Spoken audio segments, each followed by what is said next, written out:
Fala, filho da puta! Calma aí, maluco. Porra, vai sacar o bicho, cara.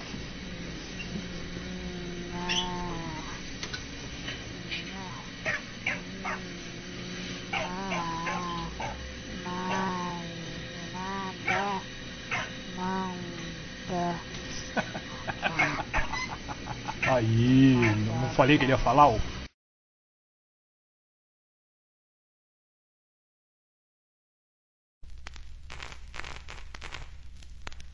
A real hero in a lot of people's eyes, because you came forward at a time and said, I signed an oath, but, you know, it doesn't matter. Come get me. I'm going to tell the truth because people need to know. I said it and I'll say it again, and I shared it with Bill downstairs. I believed from the very beginning, and I still hold deep in my heart, that this is the greatest story in human history. It is the most important issue, in my view, in human history. It's not merely that we're not alone, but we have never been alone. We have had what I have shared many times. We have had an intimate interrelationship with advanced extraterrestrial intelligence from the beginning of human history. And that is dynamite. And I've tried to share what I've learned, and I told Bill earlier, I will tell you what I've seen, what I've learned, and what I've concluded. And this will probably be, I really sincerely believe, that this will be my last interview. So I will share with you things that I strongly believe and strongly hold, that even today, it's the greatest story in human history. It involves who we are. It involves what we are as a species. It involves how we came to be.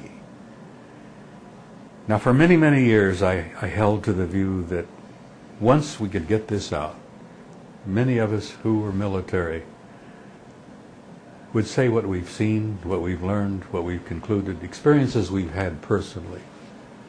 And I kept naively thinking, once we get it out, the public is going to clamor for more. Oh, tell us more, tell us more, tell us more. And then the government would respond by opening up and telling the public the truth. Well, forgive me, I certainly have learned my lesson. That didn't happen, and I believe it isn't about to happen, because the story is simply too big. This involves our origins as a species, as a race. I've almost reached the point where I am sympathizing with the government for not telling the truth, and I'm to a point where I sympathize with the government by saying that the masses of people out there probably are not ready for the truth. That the masses of people probably couldn't handle the truth. Because the truth is incredible. It's dynamite. I use an analogy about Pandora's box, and I know you're familiar with the old Greek legend. This alien issue, this extraterrestrial presence issue, is like Pandora's box. You can't open it just a tiny bit. You can't just tiny lift the lid and let just a little bit out. Because if you open the box, boom, everything's going to come out. The masses of people are going to demand more, more, more, and more, which I believe they have a right to. But that mass of information and fact is going to be earth-shaking, literally earth-shaking. Wouldn't you consider yourself something of an ordinary person? I mean, obviously you're fairly extraordinary. I've always felt of myself as a typical ordinary guy, yeah. All right. And you handle it. So not easily. Not easily, really? No. Can you tell me what it was like? Let me tell you that when you first I've been at this out, for over 40 years. Right. And I first began to get some information of what was involved here. That, to me, was like a drug addict. You know, I've never taken drugs. Well, I smoke a little, and I drink coffee, and I have a little bourbon now and then. But aside, I've never taken hard drugs. Right. But it was almost like an addict. Once I learned, officially, from government documents, what was taking place, what was happening, my God, I couldn't get enough. I couldn't learn enough. I was voracious to get more and more and more and more. And I became a nuisance to my friends. It's a wonder that I was able to retire honorably without ending up in Fort Leavenworth, which is a disciplinary barracks, by the way. It's a prison, military prison. It's amazing that I've gotten to this point in my life without going to jail. Okay, well, you were highly respected at the time when you discovered this information. Would you say that in your career as a military? I had been given a cosmic top secret clearance, which right. was and still is the highest security classification that NATO has.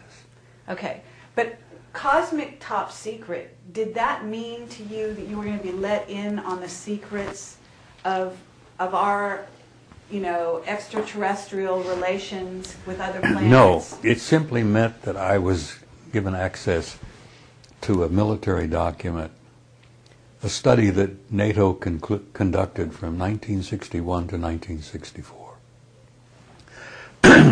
When I got to SHAPE in Paris in 1963, I learned of a study that was underway. I had had a top secret clearance when I arrived, which you had to have to get to that particular assignment. It was a rather choice assignment, by the way. Paris, in those days. Took my family. My kids went to high school in Paris. It was a choice assignment, and not everybody got that assignment. You were selected, and you were analyzed, and you had to have so many little pluses in your box to get that. So, but top secret way back then. I mean, Top secret. Were you naive? Did you have no idea No. when you first came across this information? I had some suspicions, and I was curious about the extraterrestrial So you issue. had suspicions way back. Oh, what yeah. is this? Oh, yeah. 19 in the 60s. Well, you had suspicions. I went into the Army in 1950. Right. And I paid attention, and I used to read a lot. And I always had a nagging suspicion that there was something more going on out there than we were being told. Did you know about underground bases at that point? No, not at that time. Uh-huh. Now, being exposed to this SHAPE study in 1964 Right. was simply the appetizer for me. It opened my mind to the point that, oh my God, this is real. Not only did I see reports and study analyses and photographs, there were autopsy reports I was able to study because there had been crashes and retrievals of bodies and all the rest of it. So how many pages was the report? Oh, the study itself was about 1.5 inches thick. Oh, so it's quite like a book. Yeah, well, it was supplemented, supported by about 10 inches of appendices and, what do they call them, annexes. Really? There were 10 of them. So the study had laid out the problem, as any military study will do. It laid out the problem, the purpose and the meaning of the study, and some of the conclusions of the study. And then it referred to the annexes, which were the ones that had all the details. I see.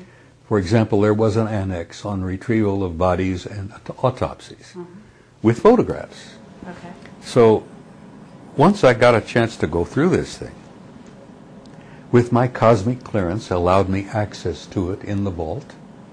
At any time you could go back in? Well, at any time I was on duty in SHOCK.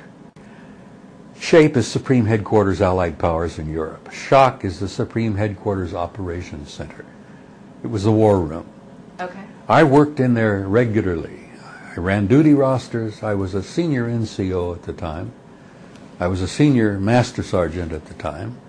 And my clearance allowed me, I had a desk in SHOCK. I had a desk in the Operations Center over in the corner. And I ran the duty rosters, and I was in charge of giving assignments and all to all of the lower enlisted men.